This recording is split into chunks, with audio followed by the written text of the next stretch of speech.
My name's Ian. I am one of the Hustle Brothers here. You're here for Rocket Lab Fan Club. Now, guys, we are having a few technical difficulties with Chris at the moment. Chris should be joining me very, very soon. But, guys, I want to give a quick disclaimer out. I don't want to be done for clickbait or anything like that. This is not a customer announcement. This is some research we have been doing. Myself, Chris, and Francisco were deep diving it for the whole night. We think we are onto something here. It's going to be very interesting, but I really need feedback throughout the stream to let me know. Guys, a little bit weird going streaming on your own. I don't mind doing it with the EV tools because I'm just so up on them. So I do need a little bit of help out in the chats. But today we've had the start of that pullback everyone has been thinking of. Am I worried? Not really. What I'll do, I'll quickly share the screen here. Guys, do let me know how you're getting on today. Are you buying during this pullback? Are you getting a little bit worried? We have Jerome Powell this week. Look, it could drop back down, but I'm not that bothered. 8% down over the day. We are kind of flat after hours. Guys, do let me know as well. How is Tesla getting on? It is their earnings today. I haven't been keeping up with them at all, not going to lie. Over the past 5 days, guys, we are still up 9.21%. We did push the all-time high, so we can't expect that buying pressure to keep going. Over the last month, we are 57.09%. Then looking over the last 6 months, that's about 50%. And then year to date, we're up 85%. I did get someone comment on one of my posts earlier on X, and I was talking about this recent rise, and they said it hasn't aged well. Guys, when you look at it over the last year to date and even the last year, we're up 800%. So don't let a day like an 8% day bring you down. And that's what the fan club is all about. It's all about bringing everyone together so we can all have a chat, calm down a little bit, and talk about it. I did put a quote up about, I don't know, 5 minutes ago while I was waiting for Chris. This should apply to absolutely everyone. No price is too low for a bear or too high for a bull. I like to sit somewhere in between 90% of the time. You don't want to be the biggest fanboy or fangirl of a stock either. We're all here to make money. We are all very, very bullish on the company, but during a pullback like this, I'd just be careful where the price is going. If you're looking at it for next 10, 20, 30 years, any price is a good price. VCNC is back today, bought 6 shares of Rocket Lab at around 47. Got a little bit more Kratos as well. And not back into some drone position on the dip. Do you know what? I hope Chris shows up, because speaking about Kratos, speaking about drones, space-based drones, very exciting. Guys, we're having Space Investor on tomorrow for an interview. We're going to talk about Redwire. I want to talk about Redwire, and we'll talk about Rocket Lab too. But it'd be nice to get to know everyone's one of the favorite OGs in the space investing community on X. So yeah, we will be having Space Investor on with us tomorrow. Time will be, it's hard for me to work out. It'll be 8 p.m. Eastern time. So it'll be a late one for me, but look, I'm excited for it. But today we're here to talk about something Francisco shared with us yesterday. And is it a potential new customer for Rocket Lab, or have they already been working with Rocket Lab as one of those confidential customers? It all came about with Univity. We're going to learn a little bit about Univity, what they're trying to do. They're in competition with the likes of your Starlinks, your global stars. We have found quite a few connections to Univity, but it all started with the laser terminals. Looking at them laser terminals, they look very like the Condor Mk3 by Mynaric. If anyone isn't aware of what the Condor Mk3 looks like, we have it here. It's a purpose built to address the growing need for high bandwidth, secure, license free, and cost efficient satellite communications. As we said before, there's going to be one on each side of the satellite, and these more or less connect like a web with a constellation of satellites. So, forgive me for my editing. I done this about 5 minutes before the stream. I just clipped that up. But we believe that looks very similar to the Condor Mk3. You need to think this is a render. When I flip it on its side, it looks very, very like the Condor Mk3. Now, guys, this is not what the whole stream's about. We did then start diving into everything about Univity, what they're about. Is there any connections with Rocket Lab? Is there any connections with the ESA? And we're going to talk a little bit about the UNIO Consortium. So, what is Univity? So, their vision is to create a world where universal access to high performance, affordable, sustainable internet is a reality for all. They believe in the power of connectivity to bridge digital divides, accelerate innovation, and foster economic development worldwide. These are not just going to be for ground terminals. And this is where there's a big tie-in with Mynaric as well. These are going to be very, let me see, I think it's this one here.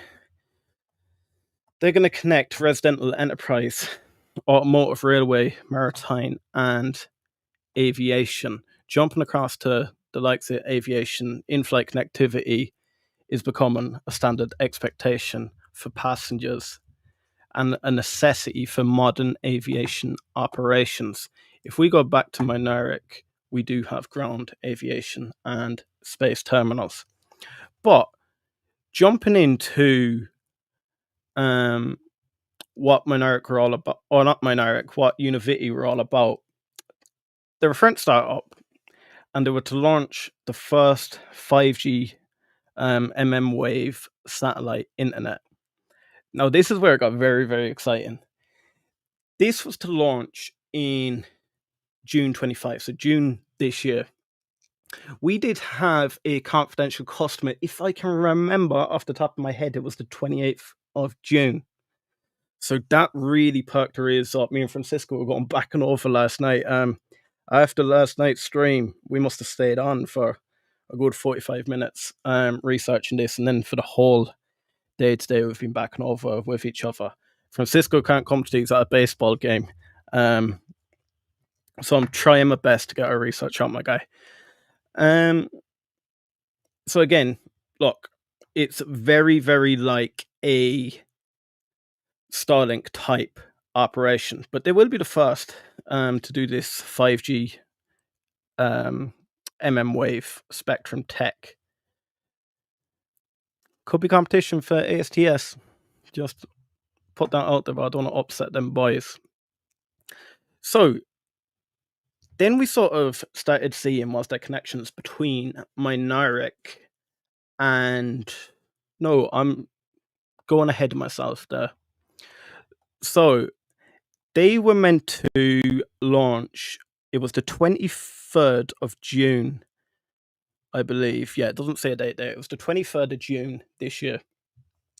So it kind of blew us out of the water that 23rd of June, we couldn't see any correlation with Rocket Lab. We thought maybe this was going to be a confidential launch. Have we already worked with them? So then we started looking at it. So looking at the CONDOR Mk3. CONDOR Mk3 is very, very heavy. Having 4 of these, we were looking at it. We can't actually get a weight on these, but we did get a picture. I can't remember where we got the picture from. Also, guys, keep an eye on this picture. That's going to be very important for later. We couldn't get an actual weight, so if anyone can tell me the weight of a CONDOR Mk3, please let me know. But we thought one of these looked very, very big. They could be tiny, but they look very, very big for a electron to lift. When I dove into it, they do 3 types of satellite. It's a nano, a micro, and a mini satellite. They range between anything from 1 kilo all the way to 500 kilos. It would be something more ideal for a neutron to lift and deploy a constellation of them. Then jumping across, so we were looking at Mynaric and we're like, okay, so what deals have they already done? Is there something we're completely missing that Mynaric have done? And is there a connection with Univity? So we did find the European Commission's selected a Mynaric co-led UNIO consortium for the initial work on an independent European satellite communication constellation. Now, this satellite constellation is going to be 400 satellites, if I believe, in the constellation, and the mission is intended to showcase a variable transmission speeds of up to 100 gigabytes per second, as well as space to air and space to ground links, retiring technical risks associated with the project functionalities and demonstrating the future capabilities needed by existing and prospective Mynaric customers planning to launch their own constellations. Guys, did you know that Rocket Lab had this big connection with the UNIO Consortium? They're not only just a part of this consortium, they're one of the main parts of the consortium. So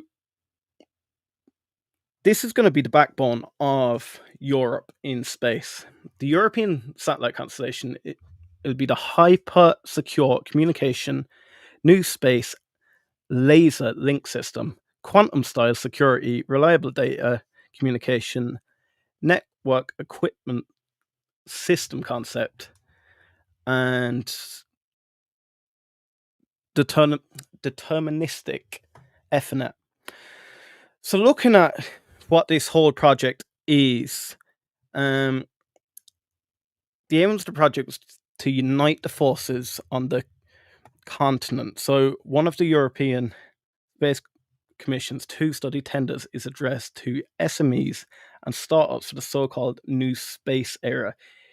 In the space of 6 months, Consortium will present a concept of its technical solution in the EU.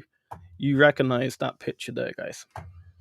We're talking about the same picture used in Mynaric. So this is going to be funded by the European Commission. This is a concept that is going to be funded by the ESA, and they're going to work very, very closely with the ESA. Now, there's no direct links. Univity is not part of the UNIO. But if I remember here, Mynaric was going to be one. Here we go. So they're providing Europe with a competitive edge in the important secure connectivity market. The project is led by satellite manufacturer Reflex Aerospace. Mynaric, so it's led by Mynaric, the world technology leader of air and spaceborne laser link communication and networks, and then it's by ESA Aerospace. Europe's most flexible launch system, ideally suited for satellite constellations. Guys, do jump into the comments and let me know, did you know Rocket Lab had such a I don't know, pivotal point in the European Commission. So how would Univity's Constellation challenge the likes of Starlink in the communication space? So we spoke about yesterday how Rocket Lab is not SpaceX, but that's not saying SpaceX isn't a monster of a business. I just wanted to put the cap on where people believe Rocket Lab could go. It's very easy to explain them as mini SpaceX, and I don't mind people explaining them to complete new investors that it's a bit like SpaceX and explaining the launch side of it, but there's a completely different concept between the two businesses. There is quite a few similarities, but there is quite a few differences too. But we all like to see a challenger for the most dominant space-based service up there, and it is Starlink. So the Constellation technologies, and this is where I need to reiterate to you. So it's now called Univity. It was formerly known as Constellation Technologies. This is the same company we're speaking about. And they want to partner with operators to offer space-based internet to help them compete with SpaceX services. We've dove absolutely everywhere, and there's no public information who supplies their laser terminals. But why would they want to disclose who supplies their laser terminals? Because you don't want that information going to the like SpaceX. So the race to provide the global internet coverage from space has largely been dominated by American giants like SpaceX, Starlink, and Amazon's Project Kuiper, along with emerging Chinese competitors. Now, we do know the likes of the ESA want to become one of the big dogs in space. So there is a strong possibility that this will be ESA funded. Don't take my word for that. Constellation Technologies and Operations, which is now Univity, founded by Charles, however we pronounce that name, is developing what it calls a neutral satellite constellation that would allow telecommunication operators worldwide to offer high-speed internet from space using its own 5G spectrum, without the massive capital investments typically required for space infrastructure. In an industry where most satellite internet providers compete directly with traditional telecommunication companies, CTO's partnership, so this is Univity's partnership focus model, represents a potentially significant shift that could reshape how space-based connectivity evolves. They are very heavily focused on getting as many partnerships together instead of having the amount of capital you need. We know the likes of ASTS. One of their biggest bull cases on ASTS is the amount of money it would take the likes of a Rocket Lab or absolutely anyone to enter the space. Don't quote me on it, but if I remember, is it something like 80 billion would get you there?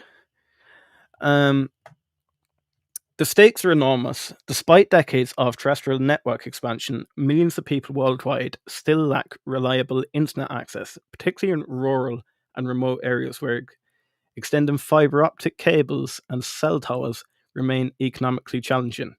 And I know full well what that's like. I didn't get fiber optic broadband to my house until it was about 18 months ago. Go 100 meters down the road, they still don't have fiber optic broadband. Until the likes of Starlink, we could not get internet. You were on copper-based wires around here. And then some people in rural Ireland couldn't get internet whatsoever. I remember the days of dial-up weren't that long ago here in Ireland. Meanwhile, the satellite internet market is projected to reach tens of billions of dollars in the coming decade, making it one of the most watched sectors in the broader new space economy. And this is exactly what I was trying to say yesterday, that because it's projected to reach tens of billions of dollars, and because everyone knows what Starlink is, most people understand the concept of Starlink. They don't fully understand Starlink, but they understand the concept of Starlink. And it's so easy every time we see a satellite constellation or we see new satellites like Flatellite come out, we instantly link them to Starlink and say, that is exactly what we're going doing here. We do have a massive bull case on Flatellite, but I'd be doing an injustice if I went a solo on that now. I think Francisco and Chris would absolutely kill me. Doubling down on that, I don't think there was much more on that article. We've went through all of this, but then we were looking at another thing Univity were doing. So I've said we couldn't really find a link, but we did find they signed a zero debris charter and reaffirms its commitment to sustainable, responsible, and sovereign space connectivity. We were speaking before about Rocket Lab and the ability to clean up space, be the rubbish bin of space. We said how profitable that will be because space debris is getting insane up there. You're thinking Starlink is putting up, is it 7,500 satellites per year? I cannot remember. Guys, you will need to let me know on that. So today, over 40,000 objects larger than 10 centimeters and around 1.2 million smaller fragments are orbiting Earth at speeds of 28,000 kilometers an hour. Think of what would happen even if a 1 centimeter space debris hit one of your most expensive satellites in a constellation at 28 kilometers an hour. It will malfunction your satellite. So this is why this is an ever growing problem, because the more we put up there, the more debris there is.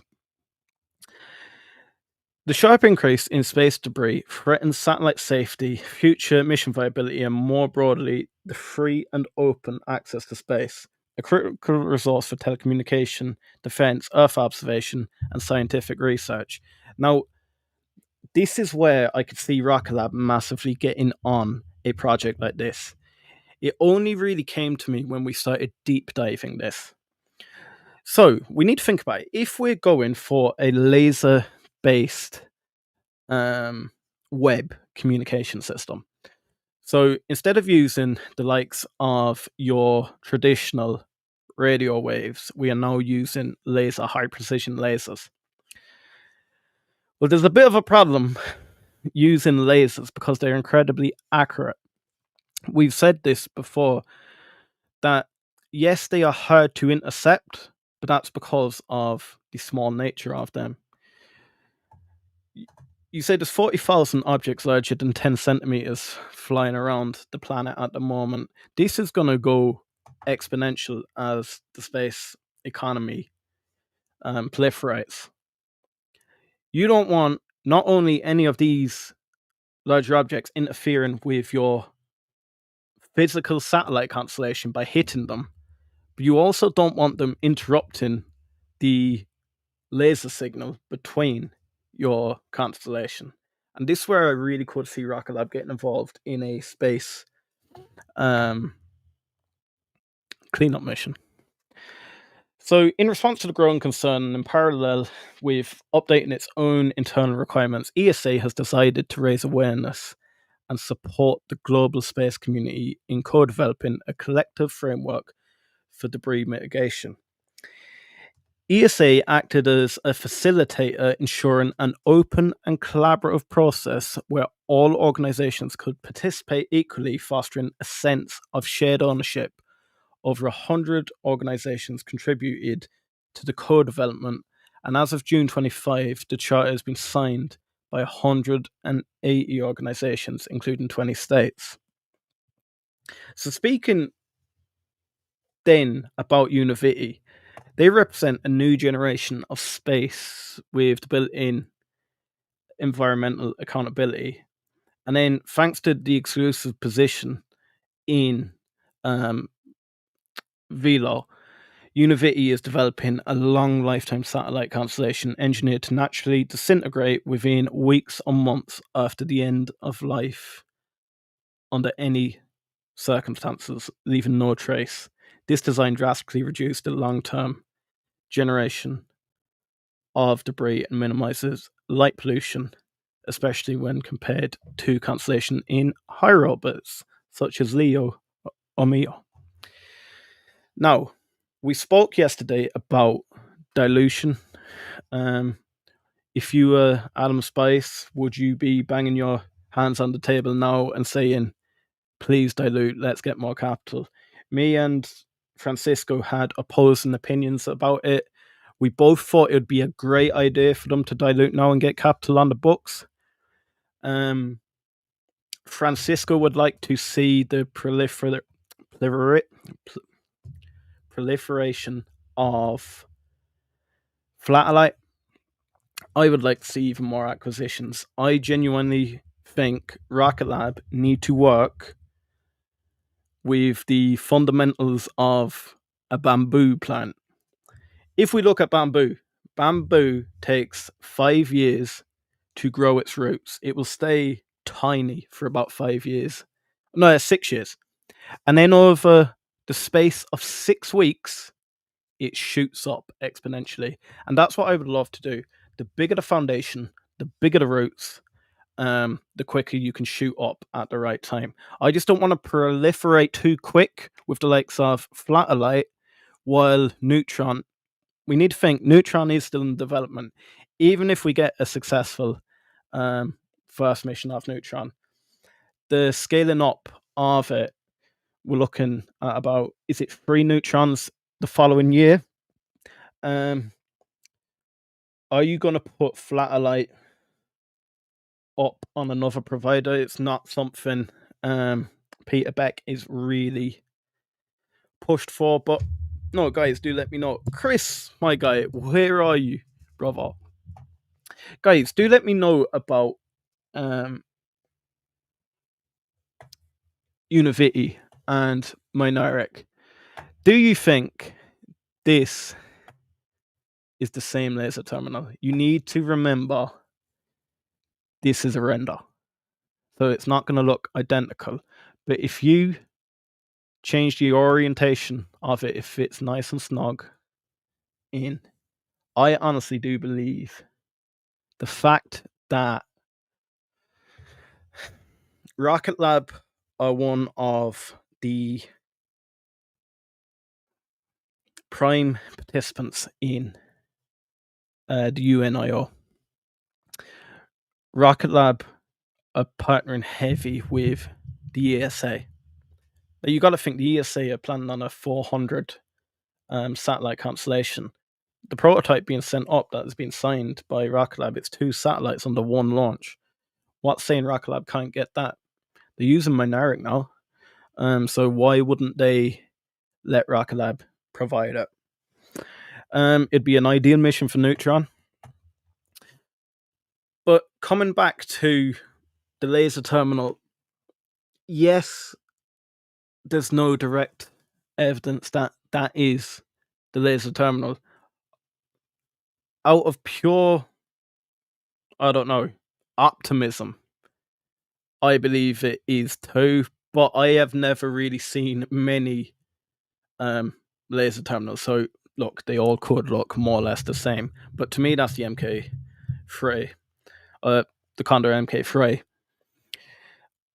Speaking about the competition with Starlink and Kuiper, it really would confirm to me that is why they've kept it confidential, because there's no public information on who their laser terminal supplier is. It really has got me thinking today. If you do like deep dives on specific companies like Univity, please do let me know. Then, guys, going back across to what's coming up tomorrow, we have Space Investor coming on. Speaking about Redwire Space, speaking about Rocket Lab, we're going to learn a bit about himself. I really like starting from the very start, the journey, what started, what makes Space Investor tick. He grew a portfolio from $1,000 to $1 million. He shared a post today on that. I really want to know what makes him tick, because sometimes it's not always about making the smartest moves at specific times. It's about the pure nature of the person, the ability to hold throughout. So I really want to get to know Space Investor himself. We will be having Scott O on prior to the earnings. I think that would be very, very exciting to more or less break down financially what we've done over the quarter. Scott was very good at diving down, finding them little nuggets. Like, he found not long ago that we were expecting, it was 2 launches prior, so we're still expecting, well, not expecting, we're still booked in for maximum of 18 more Electron launches this year, which should bring us up to 28. I did speak about it on Rocket Lab Weekly, got a little bit of kickback for it, but is it something you'd like to see, 28 this year? Look, we'd all love to see it. That's not what I was getting at. What I was getting at is, if we push for 28 this year, would you then be disappointed if we've always been growing. So would you then be disappointed if we done 28 this year, make hay while the sun's shining, but then while we get a successful Neutron online, would you be upset next year, say if we only got 22? I'm not saying that's what's going to happen, but if you get 28, people are going to expect you to increase by another 30% or so launches the following year. Look, it's a good problem to have. I'm not saying it's not, but I don't know. Icewater says capital efficiency. Big shout out, my guy. Thank you for jumping into the comments. It is very hard when you don't have your co-host with you. You feel like you get sick of your own voice. You feel like you're just rambling on and on. But guys, thank you so much. There is quite a few of you in here. Do one thing for me, please, though. We're pushing for that 3,000 subscribers now, so do bang that subscribe button. We're speaking to quite a few people at the moment. Is Marcus House someone you'd like to see on one of these streams? Do let me know that. We all know who Marcus House is. We are an investing channel. But would it be something you'd enjoy, myself and Chris, speaking to Marcus House? Do let me know with that one.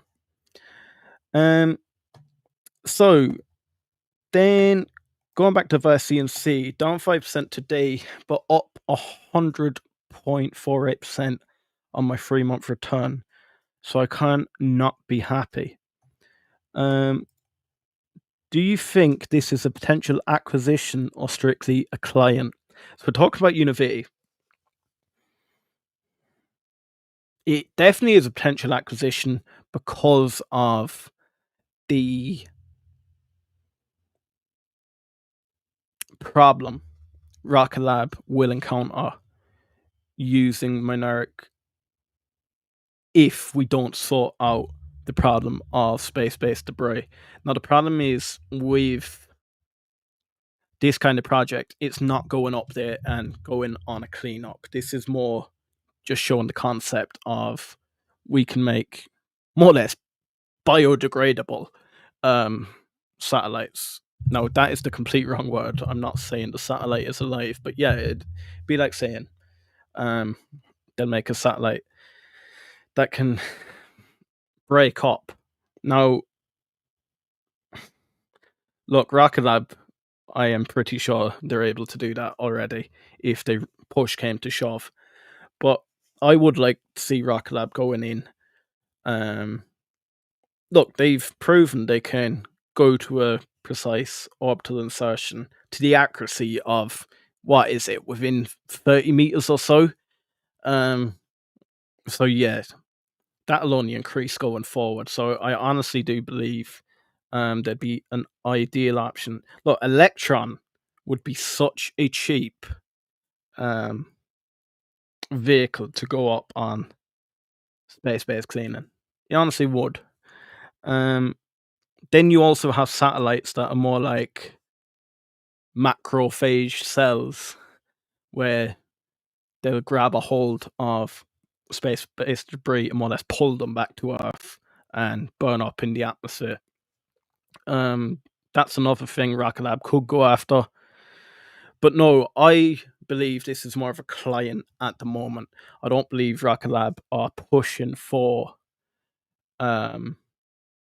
acquiring them. There's no relationships we can find that Rocket Lab are looking to pursue. But look, did you know Rocket Lab were going to pursue Mynaric? Did you think they needed Mynaric at the time? But then when you actually dive into it, it's very, very interesting. The one thing I do think, if we ever seen an acquisition of the likes of Univity, then it's a signal that they're intending to go head to head with Starlink. I don't honestly believe Peter's main goal is to go head to head with the likes of Starlink or even head to head with the likes of ASDS.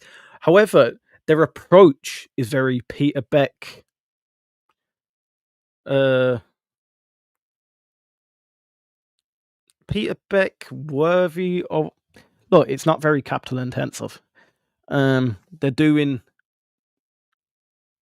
a very similar approach to what Rocket Lab have always done. Very shrewd with money.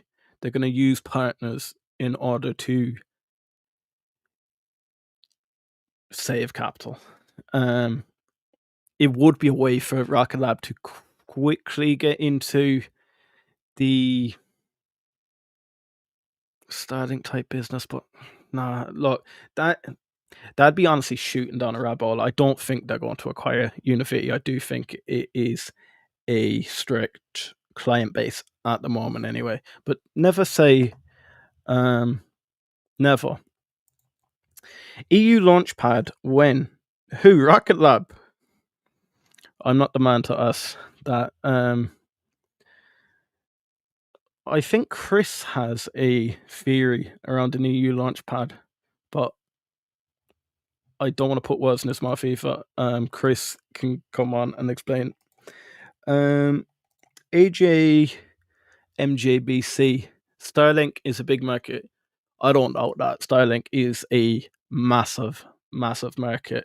It's one thing I do want to bring back on is Ampan Man, because I was actually quite frustrated with myself when I listened back to the stream and I asked the difference between Starlink and ASTS and Kuiper. We found that Kuiper's not actually a direct competitor to ASTS because it's space to mobile, but Starlink do have that option. But then it kind of makes me think, how hard is it for Amazon to now make a space to mobile option? Like, capital's not a problem for the Kuiper program. So, no, I don't know enough about ASTS to question them, but it is something I would like to ask Amperman. Starlink will keep growing, and then look, we've spoken about the whole Mars thing. Starlink will end up being there too. Is it something I want Peter to go after? It's a massive market. You have said there not everyone wants to work with Elon anymore, but that's where I actually think it's bigger for Rocket Lab in the ESA, because for sure SpaceX won't be getting ESA missions. Now, the one thing I have forgotten to say, so remember we said the 23rd was the launch of one of these, and this is a French company, and our philosophy was the ESA probably won't want to work with SpaceX.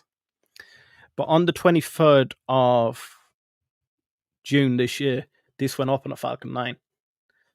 So these are already being launched by SpaceX, which is kind of strange thinking about it.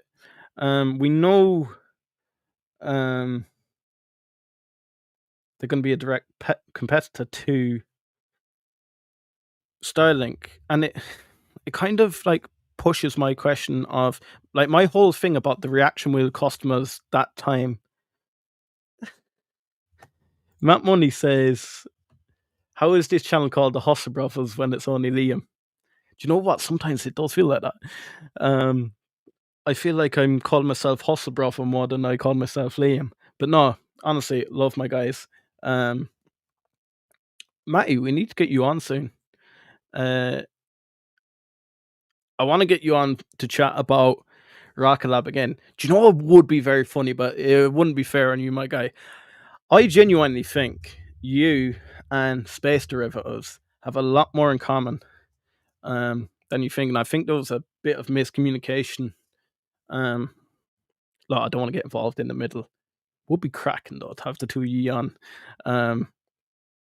I actually find sometimes when battles happen across Twitter and stuff like that, when people actually speak face to face, they actually end up being friends. I actually could see two of you getting on massively. Vassy and C, love Ampan Man, though I can't quite spell it. Trust me, my guy, when I was making a thumbnail, I had to keep double checking how to spell it. We will be getting AST Space Odyssey on too. Olga, big shout out. I'm late, but I'm here. Hello, my brother. Olga, one of the Hustle sisters. Where could you see the price going this week? You've been right every week so far.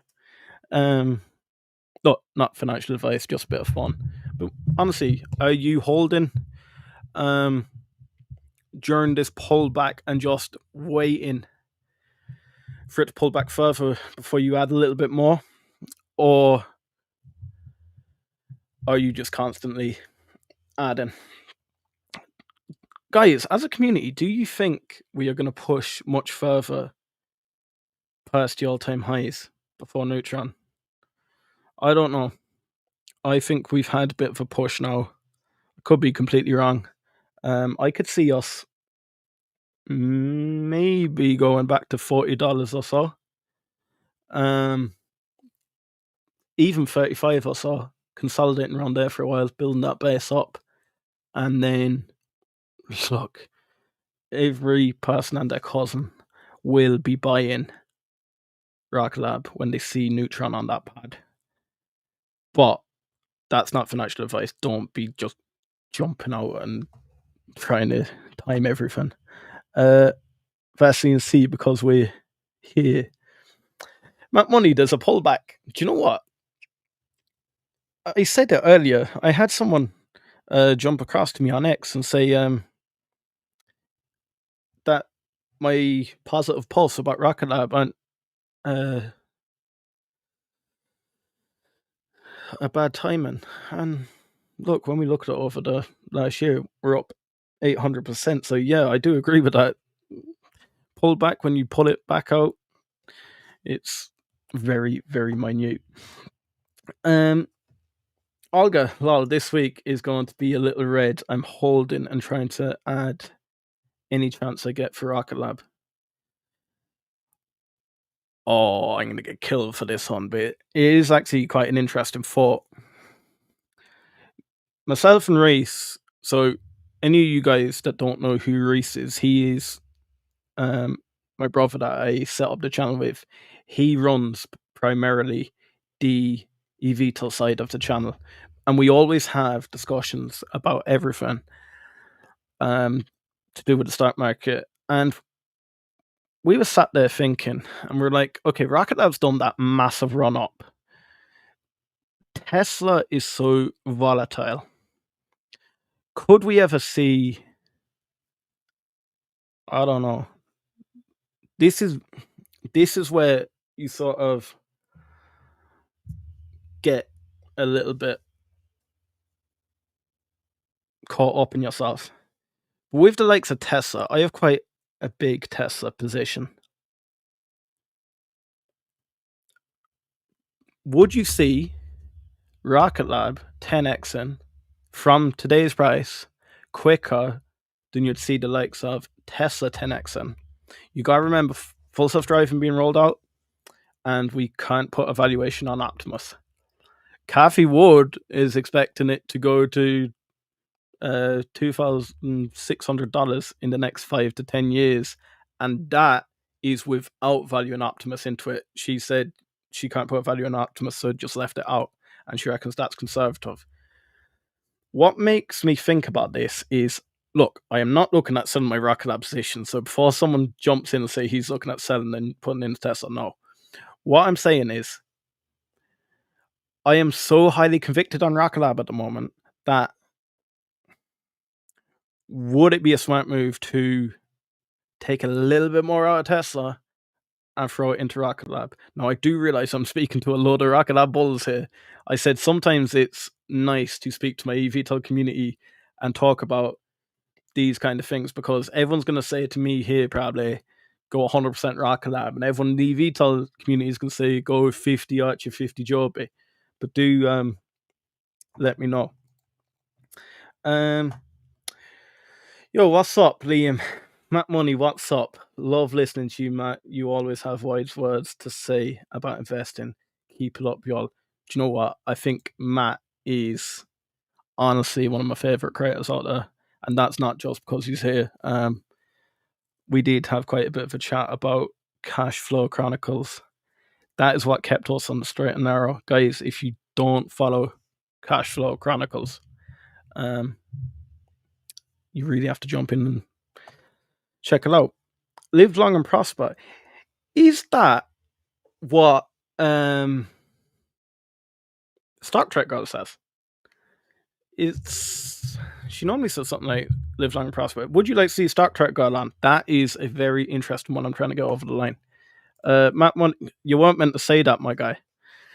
Yeah, Matt did pay me to say that. We actually don't get on whatsoever. Chris never showed up. I'm gonna kill him, you know.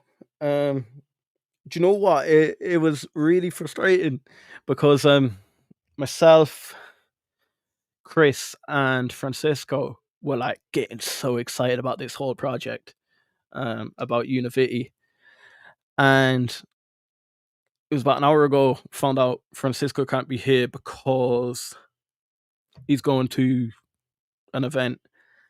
So that was fine. It was a little bit like, oh no, now we are in the deep end, because we all know how deep Francisco can dive into topics. So that's extra pressure. And then myself and Chris have been speaking back and over, and we normally flow off each other, different ideas. And then Chris was able to come out of StreamYard, but I couldn't hear him, and then his screen was going blank. So he's either drunk, asleep, or watching me right now. Thank you, my guy. Spock the green blood pointy-eared Vulcan. Yeah, I know Spock said it, but no, I'm trying to think. I'm sure Stock Trek Girl says something like live long and prosper, or does she live long and invest? I don't know. She has a saying like that. That's something I really need. I need a saying, you know. Yeah, do let me know with that one. Guys, is there anything more you want to speak about, or am I getting off early today? I am sick of my own voice. Vulcan salute. How's everyone feeling about Starship at the moment? I seen there was stuff kicking off in my comments earlier on about Starship, and one guy did say that Starship may never happen. I honestly don't believe that, but I'm not getting pulled into that conversation. I sent Chris some videos with Kratos CEO and sent him down a rabbit hole. Might have been my bad. Do you know what? He was watching that because he sent me that video too.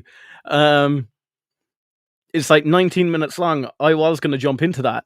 I will jump into it after. It's about them small little drones, isn't it? Did you see Figma is going to IPO July 31st? No, I didn't, not going to lie.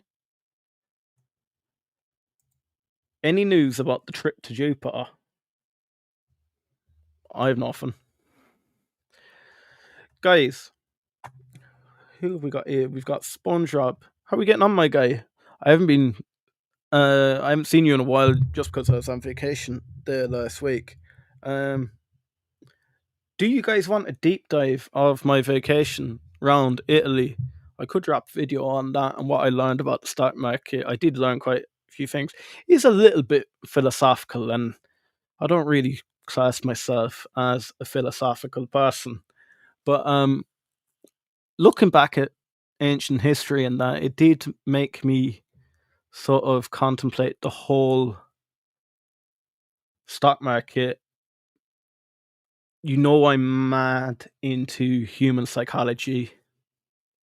And then I sort of got down a rabbit hole about ARK Invest, and I was listening to a few of Kathy Wood's podcasts, some of them very early on, to find out why. I wanted to see why was she so convicted in the likes of Tesla. Yeah, if it's something you'd want me to do, I did climb one of the deadliest volcanoes in the world, Vesuvius. It's the one that flattened Pompeii. It was under 25 foot of ash. I'll actually bring a picture up here. Let me I have to blank out people's faces because I'm pretty sure they won't be too happy if I share them on YouTube. I will get the pictures up for you.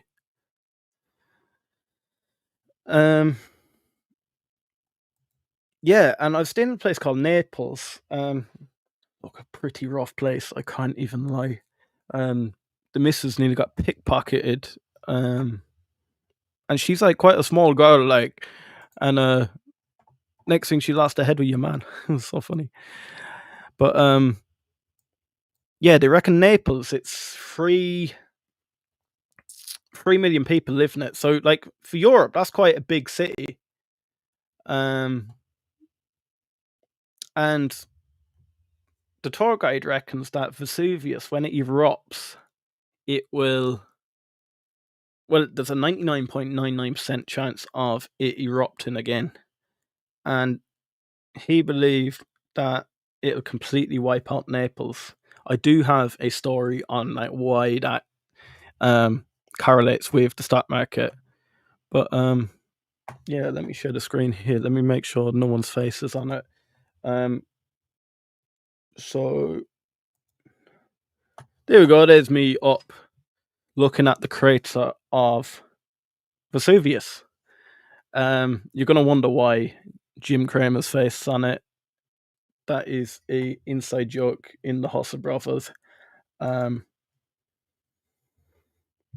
We went to war with the British Jim Cramer. I'm expecting to go to war with the British Jim Cramer again because we have Archer and Joe Bjornens coming up. So yeah, if you haven't seen that video, make sure to check it out. You all know who the British Jim Cramer is. Looks just like him, speaks just like him. But yeah. Matton says, cool, share the story. Do you want me to share the story now, guys? Some of you may have heard some of them. Do you want me to share the story now, or do you want me to put it through as a recorded video? Please let me know in the comments. If we get a few people that want to hear the story, we can make it story time. Ice water. I went to Greece for the first time this year. Seeing the Parthenon and stuff was pretty profound. Yeah, I went to Rome, I went to Naples, so I seen the Vatican, seen the Colosseum, the Pantheon, then went across to Naples, Pompeii, Herculaneum, Vesuvius. I remember that it was soon after I found your channel, and it was hilarious. Do you know what? It was funny thinking back, but you know what? At the time when British Jim Cramer started beef with us, I was fuming, yeah. And some of them voice notes he sent me, I remember for days I was fuming with the guy. But look, it is what it is. We are expecting him back in the stream for Archer and Joby. I probably will be flicking between Rocket Lab and Archer stream if I get called in. I'll be here for the whole Rocket Lab stream, but prior to the call, I may be flicking in and out. How we're going to do it, we're going to stream Rocket Lab on Chris's channel, and we're going to stream Archer on our channel, but I will be present at the Rocket Lab one, and I'll be jumping between the two.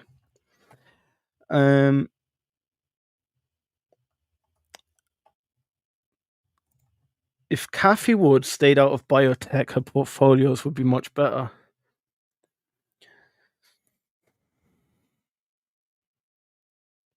But if biotech takes off, that's the whole thing about Cathie Wood. She invests very early into these disruptive techs, so when they do take off, they take off like a rocket.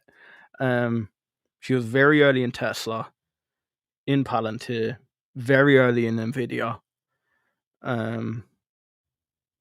Robinhood. I remember I was buying Robinhood with her at $8. It was about $8.65. Thinking about it, $8.65. I sold out at $11, and we all know where Robinhood is today. One of my biggest mistakes. Reese's biggest mistake, and I still joke about it today. ASTS. He had mad conviction in ASTS. I never deep dived ASTS. It didn't actually interest me that much, ASTS, at the time. I was just so highly convicted in Rocket Lab, and then we did find stocks that we were both very, very passionate about, was the whole eVTOL industry, and that's what got it going. But yeah, speaking about Matt Money, he was one of the guys that did get us inspired to start channel. Watching them 4 OGs on weekly every week, they really inspired us. And then we've heard before about our whole collapse in the stock market. We made money very, very quickly, very, very stupidly at the very start. Then we had that major collapse where we more or less lost everything. With Virgin Galactic, very nearly happened the second time. And it was Matt Money and Cash Flow Chronicles that really kept us on the straight and narrow. Again, not financial advice. I don't think Matt wants me making note that he is a financial advisor. He's not. But personally, I did follow some of his moves. And yeah, we're here today. We're quite good. Yeah, that's another thing I need to sort of say too. So next week we're coming up to my dad's 1-year anniversary. I don't know, am I going to be here next week or not? We'll see how we go. That was another time we nearly pulled out of the stock market. It was actually Reese that kept me in Rocket Lab at the time. I was ready to sell everything. I thought the market was insane. Like, we were down $3 or so on the 1st of August last year. And I just want to sell everything. You know, we had lost everything once, nearly again a second time. And then market had pulled back insanely. My conviction was high in Rocket Lab, but do you know, when it's very easy to look back at the story now and be like, oh, yeah, that's great. But when you've lost everything twice and then you're sitting in a stock and it's now at 298 or so, yeah, it was a killer. So Reese did keep me in RKLB, and yeah, that's all she wrote. RKLB's done well. Archer, we were very heavy in. We did call it very early on. Around October, it did. I think we got a 2 or 3x on Archer very quickly. Look, we've said it before in the VTOL channel. It could have actually been you, Vast, or there was someone that said that we are very good at finding the diamonds in the rough, the good stocks that are going to inflate, but our timing is very, very poor. So yeah, never follow me for financial advice. Then Archer interview with Ashley Vance, and it made me think I'm sleeping on my position size. Attribute autonomous systems with Anduril is key that unlocks scale faster than the air taxi segment. We will deep dive that on eVTOL Fan Club. I don't really want to turn it into an Archer stream, but we will be having Ashley Vance on. And if you do want us to do a second interview of Ashley Vance and speak about Archer, that's something we can organise too. Lazy Legend, I'd love to take a tour at RKLB's facilities and hang out with Sir Peter Beck. I think it's cool that he had William Shant, aka Captain Kirk, to bless the facility. I do love the names of the missions RKLB do come up with. I do think, how do they do it? No, that would be quite cool. I'd love to have a tour around the facility. I'm still wondering, do I go out to Wallops? Do I not go out to Wallops? I know Chris would kill me if I didn't go to the launch party.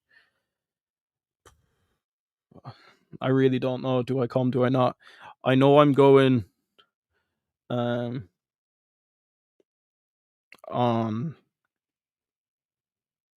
4 trips before then, and then I'm going on 2 after then. Maybe. Do you want me at the launch party? Would I be much fun to you? I don't know. Guys, what are we saying?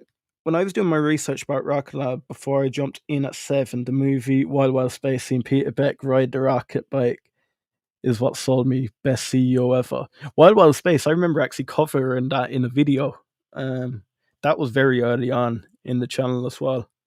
Yeah, I did do a Wild Space video. I actually think that could have been like my 6th video on the channel. Over the space of a year and a bit, I think we're sitting at 578 videos now. So yeah, we do pump out at least 2 a day. I have tried to upscale it recently to 3 a day. And going forward, we did have a breakout room in the eVTOL space. And we're looking at potentially doing 3 VTOL videos a day. And then myself and Chris are going to do 1 video each a day plus the live stream. It is quite intense, but do you know what? Intensity never. You should never shy away from intensity. He's so passionate about space exploration. Do you know what? He's that passionate about space exploration that he's funding that Venus mission. Guys, have you seen our Venus deep dive? We deep dived what started Venus exploration, the Russians and their Venus missions, why the US pulled out of exploring Venus and focused on the moon. Then we jump into why RKLB are doing it, how they're going to do it. Are they going back after the first mission? I'll give you a secret. Yes, they're going back twice. And the last one will be with a balloon that will sit in the atmosphere for, is it a week or a month? I can't remember. It could be a week. But yeah, no, it would be quite cool. They haven't actually organized a surface mission on Venus yet. But they honestly believe if there was life ever on Venus, it'd be long dead now. Like, the pressure on Venus is like being a kilometer under the sea, just by the clouds. So it's insane pressure. Guys, my name is Liam. I am one of the Hustle Brothers here. Thank you so much for coming. Thank you so much for staying. Sometimes I need to build up my confidence with doing these solo streams, build up my confidence with doing solo streams on Rocket Lab. It's very easy for me to do solo streams on eVTOLs because I feel like we're one of the biggest in there, but it's very hard doing a solo stream on Rocket Lab, especially when you have the likes of the OGs that do come in with us. Can be a bit intimidating, can be a bit, I don't know, imposter syndrome. But look, how to become better, how to become great, you need to put yourself out there. Olga, thank you. Good job, Liam. No problem at all, Olga. Thank you so much for always showing up. I really mean it. Theory isn't that life is on the surface of Venus, more that there is suspected sweet spots of microbial life in the clouds. Yeah, and it's also that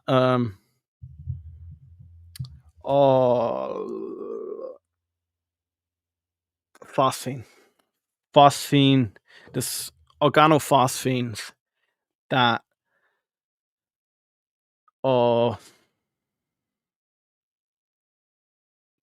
illuminate under certain types of laser. They're looking at finding that. It's not only are they looking to see is there microbial life in the clouds, it's also has there ever been microbial life in the clouds. It will be really exciting. I can't wait. I am a animal scientist by trade. That's why I went and studied in university. So to me, this is a big mission. I really can't wait.